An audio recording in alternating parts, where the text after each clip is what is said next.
देखंतु आज बनैबा परोटा पिला माने अति जिद कले से परोटा बनैबा से अटे किसी अटा ना से लुण पकई भलसे चकड़ देवा मैंने गोटे डो बन देवा।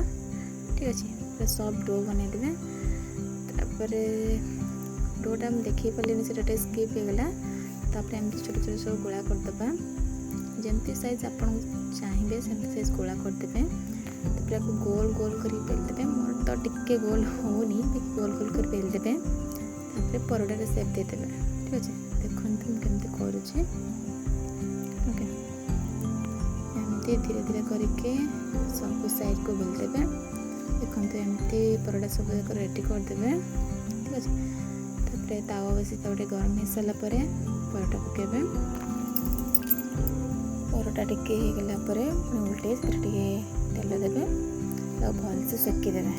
देखते कमी सेकी जाइए एमती सब गुड़ाक बेलिक सेकीदबा नेक्स्ट आ गए पकई सब सेकी देखते एमती ना बहुत टेस्ट लगे एमती कहतु।